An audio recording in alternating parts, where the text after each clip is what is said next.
नमस्कार मंडळी, मी दिव्या तुमचं सगळ्यांचं आपल्या चॅनलवरती अगदी मनापासून स्वागत करते. तर आता वाजलेले आहे संध्याकाळचे 5. तर माझ्या आत्ताच सगळं झाडून वगैरे झालेलं आहे. अंगण झाडलं अगोदर, त्यानंतर घरं वगैरे झाडून घेतले. तर आता मस्तपैकी चहा बनवते आणि त्यानंतर स्वयंपाकाला लागते. तर आज मला बनवायची आहे पावभाजी. तर त्याची पण रेसिपी मी तुमच्यासोबत शेअर करणार आहे.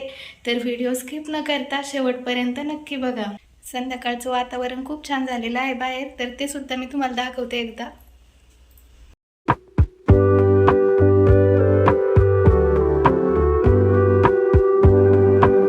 तर हे बघा, मस्त चहा झालेला आहे. या तुम्ही पण घ्यायला. कोणी कितीही म्हटलं की चहा शरीरासाठी चांगला नाहीये, पण सकाळी 1 कप आणि संध्याकाळी 1 कप चहा लागतोच. त्याशिवाय पुढचं कामच सुधरत नाही. त्यामुळे मग अगोदर चहा घेतला, मस्तपैकी चहा बनवला. आता चहा घेते. पावभाजीसाठी मी बाहेर शेगडीवरती कुकरमध्ये भाज्या वगैरे शिजायला टाकलेल्या आहेत. चहा वगैरे होस तर भाज्या पण शिजतील. आणि आता दिवा लावायचा टाईम पण झालेला आहे. तर चहा घेते आणि त्यानंतर दिवाबत्ती करते आणि लगेच मग स्वयंपाक बनवायला लागते. बाहेरच बसून चहा घेते मी मस्तपैकी. आता हे बघा बाहेरचं वातावरण. मम्मा, काय बाळा? मग चहा प्यायची. चहा प्यायची? नको ना. बरं बरं. हे बघा मी चहा पिते, तर प्रिशूला पण चहा प्यायची. आता तू कुठे गेली होती? वाव, मी नाही का गेले होते बदाम फोडायला. कुठं? आपल्या औषध मारायच्या वावरात. औषध मारायच्या वावरात? औषध मारायच्या वावराजवळ. कुठं? वावरात. काय आणलं ग तू आपल्याला? आपल्याला मेथी. मेथी? कोथिंबीर आहे ती. पिशू गेली होती शेतामध्ये, तर तिने कोथिंबीर आणली भाजीसाठी ना. आपल्याला काय भाजी बनवायची आज? पावभाजी. पावभाजी? कोणी सांगितलं तुला? मी खूप सांगितलं. तुला माहिती आहे. तर आत्ताच मस्तपैकी चहा घेतला आणि मी बाहेर पावभाजीसाठी भाज्या वगैरे कट करून कुकरमध्ये शिजायला टाकलेल्या आहेत. तोपर्यंत आता दिवा वगैरे लावते. दिवा लावायचा टाईम झालेला आहे. तर तोपर्यंत इकडं कुकरमध्ये भाज्या पण शिजत आहे. मेथी आहे का ती? कोथिंबीर आहे बाळती. प्रिशू गेली होती आता शेतामध्ये, तर तिने मस्त ही भाजीसाठी कोथिंबीर आणली. तर ती तिला मेथी म्हणतीये. मेथी नाही आहे. मम्मी करते आता पूजा. मम्मा मी तिकडं तू का? कुठं? तिकडं नको. साईबाबाची पूजा आज करते मम्मा. साईबाबाची पूजा पूजा. तर आम्ही करतो आज वडापाव भाजी. हा बा माझं गिफ्ट मी तुम्हाला सांगणार. हा बा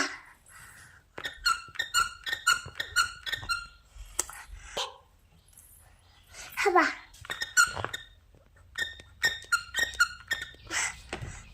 चला आपण बी करू पूजा. तुम्ही पण या पूजा करायला.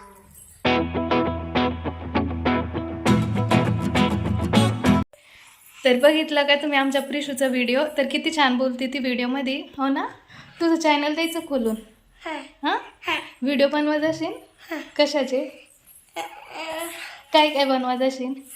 हिलो हिलो बाईक. प्रिशूला रेसिपी पण बनवता येते बरं, आहे ना? काय काय बनवता येतं? साबुदाणा वडा, ज्यूस, काय काय बनवते तुझ्या खेळ भांड्यामध्ये? ज्यूस, वरण भात. बघा, तुम्हाला जर प्रिशूची रेसिपी बघायची असेल तर आमच्या चॅनलला काय करा? हां, सबस्क्राईब करा आणि प्रिशूचे असेच व्हिडिओ बघत राहा. उद्या कोणती रेसिपी बनवून दाखवते तू? उद्या भाजी. कशाची भाजी? कागदाची. कागदाची. चला दिवा लावला आता. तर आता लागते स्वयंपाकाला. बराच उशीर झाला आता. त्यात प्रिशू मध्ये मध्ये करते. तोपर्यंत इकडं पावभाजीला लागणाऱ्या भाज्या पण एकदम छान शिजल्या होत्या, तर मी त्या एकदम मॅश करून घेतल्या. हॅलो गाईस. चला आम्हाला करायचा आहे वडापाव. तर आता आम्ही सांगितलं होतं वडापावची भाजी. तर आता बनायची आहे. आता मम्मी कापडाची कांदा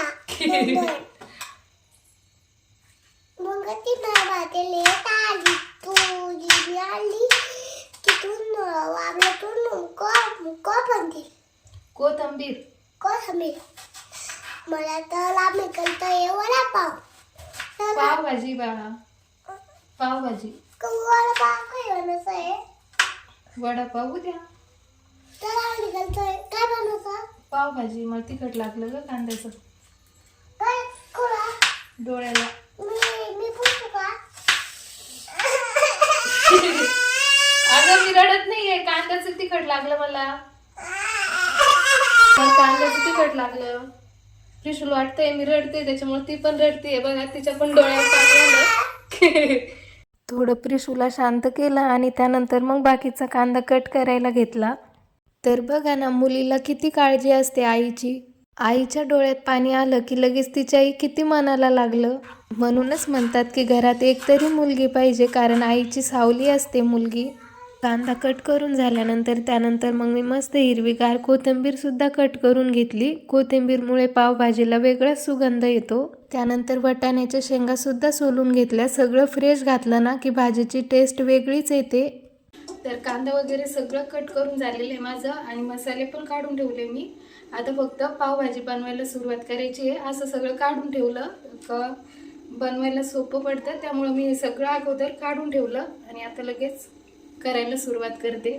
तर पावभाजी बनवण्यासाठी मी अगोदर कढई गॅसवरती ठेवली आणि आता सुरुवात करते आजची स्पेशल पावभाजी बनवायला.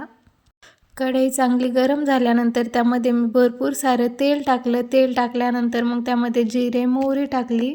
जिऱ्याची आणि मोहरीची चांगली फोडणी बसली की लगेच त्यामध्ये मग मी कांदा टाकला. कांदा पण आपल्याला एकदम छान हलकासा ब्राऊन होईपर्यंत तळून घ्यायचा आहे. तर तुम्ही बघू शकता इथे आपला कांदा पण एकदम छान तळलेला आहे. कांदा चांगला तळला की मी त्यामध्ये मग सर्व मसाले टाकले आणि हे सर्व मसाले पण व्यवस्थित परतून घेतले तेलामध्ये. आणि नंतर मग त्यामध्ये वाटाणे टाकले. वाटाणे सुद्धा व्यवस्थित परतून घेतले, कारण ते कच्चे राहायला नको. शिजायला टाकले नव्हते मी, कारण ते गाळा होईल त्यामुळं. हे सर्व व्यवस्थित परतलं की मी त्यामध्ये मॅश करून घेतलेल्या भाज्या टाकल्या आणि मग आता हे सर्व व्यवस्थित मिक्स करून घेतलं आणि त्यानंतर मग वरतून थोडंसं कोमट पाणी टाकलं. तुम्ही तुमच्या आवडीनुसार टाकू शकता, तुम्हाला किती घट्ट पाहिजे आणि किती पतलं पाहिजे त्यानुसार. आणि त्यानंतर मग मी चवीनुसार मीठ टाकलं. तर मी या क्वांटिटीमध्ये भाजी ठेवणार होते, तर मी वरतून भरपूर सारी कोथिंबीर टाकली आणि गॅसच्या मीडियम फ्लेमवरती 10 ते 15 मिनटं भाजी व्यवस्थित शिजून घेतली. भाजीला फोडणी देऊन भाजी बाहेर ठेवली शिजायला शेगडीवरती आणि किचनवरती तर भरपूर सारा पसारा झाला होता, तर लगेच तो पण आवरून घेतला. कारण सगळे जेवायला बसले की आवरायला खूप उशीर होतो, त्यामुळे मग मी अगोदरच सर्व क्लीन करून ठेवते आणि पाव नंतरच भाजणार होते मी, कारण मग अगोदर भाजून ठेवले की खूप थंड होते ते, त्यामुळं मग नंतरच जेवायला बसल्यावर भाजणार होते. त्यामुळं मग मी हे सर्व अगोदर आवरून घेतलं पटापट.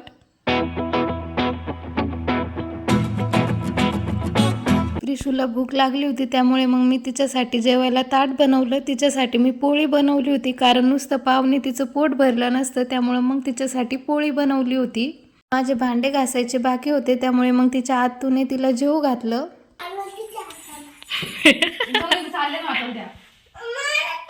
प्रिशू ती जाणार आहे उद्या, आजच्या दिवस खाया तिच्या हाताना. तुझ्या आतू नाही का ती? कृतिकाच्या आतू. मग उद्या जायचंय तिला. माझ्या हाताने खाते बाबा. चल ना मग आपण टेंट हाऊस करू. टेंट हाऊस मध्ये बसून करू. टेंट हाऊस मध्ये बसून खायचं का? नवीन माऊली भूत लावायचं ना का गोष्ट लावायची? हा लावू का? मोबाईल दिल्यावर झाली तयार जेवायला. तसं जेवण नाही जात प्रिशू. प्रिशू तसं जेवण नाही जात मोबाईल पाहिल्याशिवाय. प्रिशूला मोबाईल दिल्यावर तयार झाली. तिला जेवायला मोबाईलच लागतो, त्याशिवाय जेवतच नाही ती. तर आता बघा कशी जेवतीये. जेवायच्या वेळेस तिचे असेच नखरे चालू असते. आजकालच्या मुलांचं सिक्रेट वेपन म्हणजे मोबाईलच. बहुतेक सर्वच मुलांना मोबाईल असला तरच जेवते. प्रिशू जेवतीये तोपर्यंत मी भांडे घासून घेते बाहेर. परत जेवण झाल्यावर भांडे घासायचं जीवार येतं, त्यामुळे अगोदरच घासून घेते. स्वयंपाकाचे जेवणाचे तर नंतरच घासावं लागेल.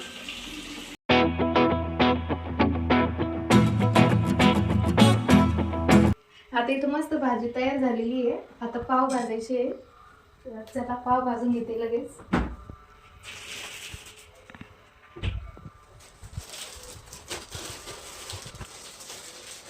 मम्मा मी बोलते. बटर नाही भेटला मला, त्यामुळे तेलच टाकावं लागलं आता. ते दाताने नाही पिशू.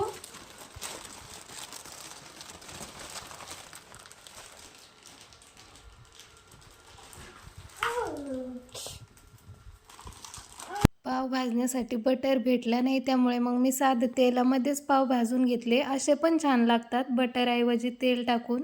तर मी ते मस्त पाव भाजून घेतले आणि भाजी पण तयार होती. तरी ते मस्त ताट तयार केलं. तर या तुम्ही पण पावभाजी खायला. एकदम छान झाली होती पावभाजी आणि घरामध्ये जेवढं सामान होतं त्यामध्येच बनवली होती मी, तरी सुद्धा खूप छान झाली होती.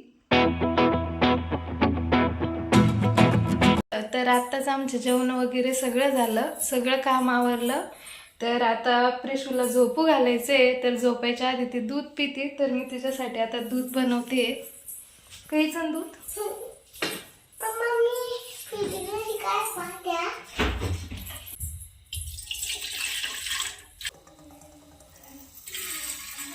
अगोदर प्रिशू 1 ग्लास दूध पिते रोज आणि एकदा दूध पिऊन झोपली रात्री की डायरेक्ट सकाळीच उठती. एखाद्या वेळेस उठती मध्ये भूक लागलेली, जेवण वगैरे जर व्यवस्थित केलेलं नसलं तर. झालं आता प्रिशूचं दूध करून थंड केलं, म्हणजे कोमट केलं थोडंसं तिला पिण्यासाठी आता. तर आता तिला दूध पाजते आणि लगेच झोपू घालते, कारण तिला झोपायला 1 तास लागतो. आता वाजलेले 10, तर तिला झोपेपर्यंत 10:30 ते 11:45 वाजेल, तेव्हा झोपन ती. चल प्रिशू. बघा आता दूध प्यायचं हिला, तरी पण मोबाईल लागतो बघायला. तसं पी ना. बरं धर. जेवण पण नाही करत तसं आणि दूध पण नाही पित. सकाळ संध्याकाळ मोबाईल दिला तरच दूध पिते आणि जेवण पण मोबाईल दिला तरच करते. चल. हो चल ना. मोबाईल नाही बघितलं तर काय होतं ग, तसं प्यायचं ना. बरं तर प्रिशूने आता काय पिलं ग. दूध पिलं. लवकर झोपू नये घाला म्हणून नाटकं चालू आहे. याला फोन लाव, त्याला फोन लाव, है ना.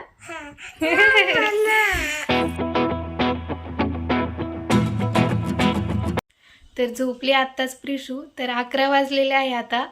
तर 1 तास लागतोच तिला झोपू घालायला. गोष्टी सांग म्हणते, तर रोज तिला गोष्ट सांगावं लागते झोपेपर्यंत. आणि रोज नवीन नवीन गोष्टी सांग म्हणते. एकच गोष्ट सांगितली की नवीन सांग म्हणते. तर रोज असंच तिला काही ना काही गोष्टी सांगावं लागत्या, तेव्हा झोपती. तर आत्ताच झोपली. ती झोपली तेव्हा घरामध्ये शांतता येते, नाहीतर तिचं चालूच असतं. तर असं होतं माझं संध्याकाळचं रुटीन. तर आता 11 वाजलेले आहे. तर आजचा व्हिडिओ इथेच थांबूया. व्हिडिओ जर आवडला असेल तर व्हिडिओला लाईक करा, शेअर करा आणि चॅनलला सबस्क्राईब करा.